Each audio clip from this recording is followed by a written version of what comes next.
দত্তাবাদের স্বর্ণ ব্যবসায়ী স্বপন কামিল্লা খুনে এবার বিধাননগর পুলিশের চার্জশিট। পলাতক হিসেবে চার্জশিটে দেখানো হলো প্রশান্ত বর্মনকে। চার্জশিটে পলাতক রাজগঞ্জের সদ্য প্রাক্তন বিডিও প্রশান্ত বর্মন। আরো বিস্তারিত জানবো, কথা বলবো। আমাদের সঙ্গে রয়েছেন আমাদের প্রতিনিধি ময়ূক ঠাকুর চক্রবর্তী।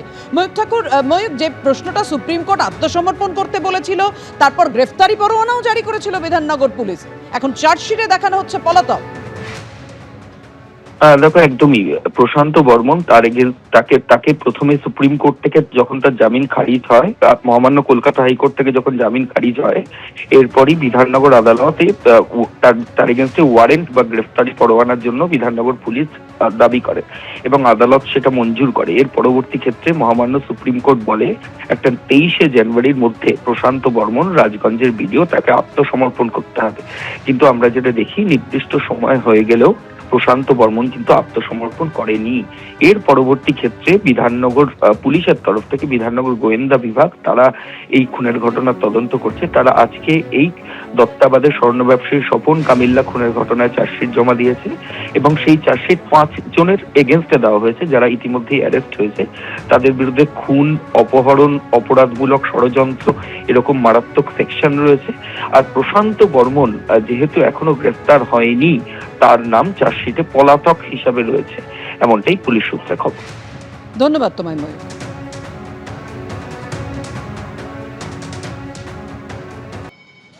এসআইআর জবে থেকে শুরু হয়েছে, সেই সময় থেকে শুরু করে এসআইআর শুনানিতে কিভাবে মানুষ হয়রানির মধ্যে পড়ছে, হেনস্থা হচ্ছে, বারবার রাজনৈতিক মঞ্চ থেকে মুখ্যমন্ত্রী মমতা বন্দ্যোপাধ্যায় আক্রমণ শানিয়েছিলেন। আজকে একেবারে সুপ্রিম কোর্টে দাঁড়িয়ে খোদ মুখ্যমন্ত্রী তিনি সওয়াল করলেন। গোটা দেশের ইতিহাসে বেনজির ঘটনা আজকে দেখা গেল। পশ্চিমবঙ্গ থেকে এসেছি, গোটা পরিস্থিতির ব্যাখ্যা দিতে পারি, এই বলে তিনি 5 মিনিট সময় চাইলেন।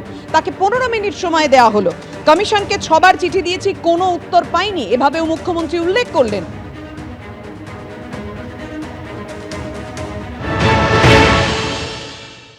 আপনি যে আদালতে চলে গেলেন, আপনি যেতেই পারেন, এটা আপনার সাংবিধানিক অধিকার, নিশ্চয়ই যাবেন, কেন যাবেন না? মামলাকারী হিসেবে বা আপনি সওয়াল করবেন, ভালো কথা, বাংলার মানুষ। কিন্তু আপনাকে এই সওয়াল করাটা যদি আমরা দেখতাম যে আরজি করেন নির্যাতিতার পক্ষে, বাংলার মানুষ খুশি হতো।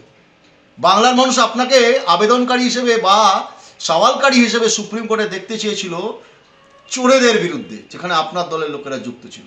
চাকরি চুরি, খাদ্য কেলেঙ্কারি, গরু, কয়লা, বালি পাচার, চিটফান্ড। তখন যদি বাংলার মানুষের পক্ষে আপনি দাঁড়াতেন, বাংলার মানুষ আপনাকে ধন্য ধন্য করতো। আসলে পলিটিক্যাল ডিসঅনেস্টি, রাজনৈতিক অসততা থাকলে অন্যায়ের বিরুদ্ধে কখনো লড়াই করা যায় না। কিভাবে একের পর এক বিএলও এসআইআর এর চাপে আত্মহত্যা করেছেন, তাদের মৃত্যু হয়েছে বলে অভিযোগ করছিলেন মুখ্যমন্ত্রী, সেটা আজকে তিনি সুপ্রিম কোর্টেও সেই সওয়াল করেন এবং সেখানে দাঁড়িয়ে নির্বাচন কমিশনের কি বক্তব্য তাও রাখবো আপনাদের সামনে। মুখ্যমন্ত্রী বলেন যে 8300 মাইক্রো অবজারভার দিয়ে নাম ডিলিট করা হচ্ছে। হঠাৎ ভোটের আগে 24 বছর পরে কেন এসআইআর? বিজেপি শাসিত রাজ্য থেকে আনা হয়েছে মাইক্রো অবজারভারদের, আর এখানেই কমিশনের বক্তব্য রাজ্য অসহযোগিতা করেছে, তাই বাধ্য হয়ে মাইক্রো অবজারভার নিয়োগ করতে হয়েছে।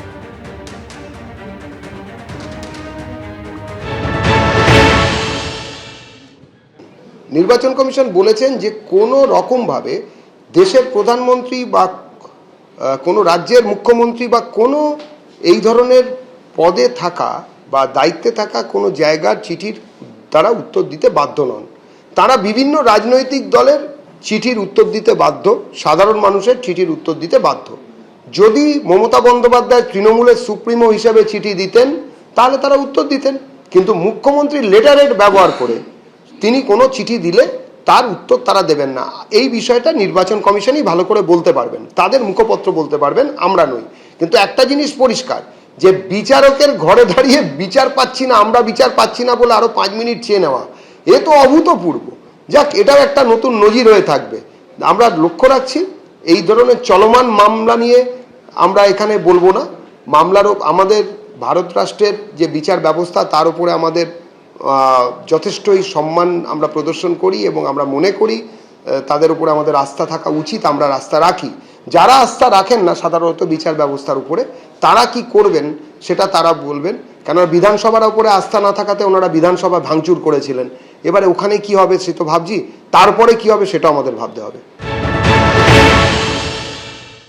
সুপ্রিম কোর্ট অনুভব করেছে যে লজিক্যাল ডিসক্রিপেন্সির নাম করে অত্যাচার হচ্ছে, নোটিশ ইস্যু হয়েছে। এই মাইক্রো অবজারভার কিভাবে অ্যাভয়েড করা যায় তার পথ খোঁজা শুরু হয়েছে এবং নির্বাচন কমিশন আজ কার্যত মমতা বন্দ্যোপাধ্যায় ঝড়ের মুখে লেজে গোবরে হয়েছে। এবং প্রধান বিচারপতি মহামান্য সুপ্রিম কোর্টের তিনি যেভাবে নির্বাচন কমিশনকেও যে যে পর্যবেক্ষণ এবং নির্দেশ দিয়েছেন তা কার্যত মমতা বন্দ্যোপাধ্যায় এবং তৃণমূল কংগ্রেস বা রাজ্য সরকার যা যা অভিযোগ তুলেছেন সেগুলিতে মান্যতা দিয়েছে সুপ্রিম কোর্ট। এর আগে একবার মান্যতা দিয়েছিল, আজ স্বয়ং মমতা বন্দ্যোপাধ্যায় এইরকম নেত্রী যদি সামনে থেকে দাঁড়িয়ে লিড করেন তাহলে তো প্রতিপক্ষ এমনিতেই প্রথমেই তারা অর্ধেক হেরে শুরু করে। এবিপি আনন্দ, এগিয়ে থাকে, এগিয়ে রাখে।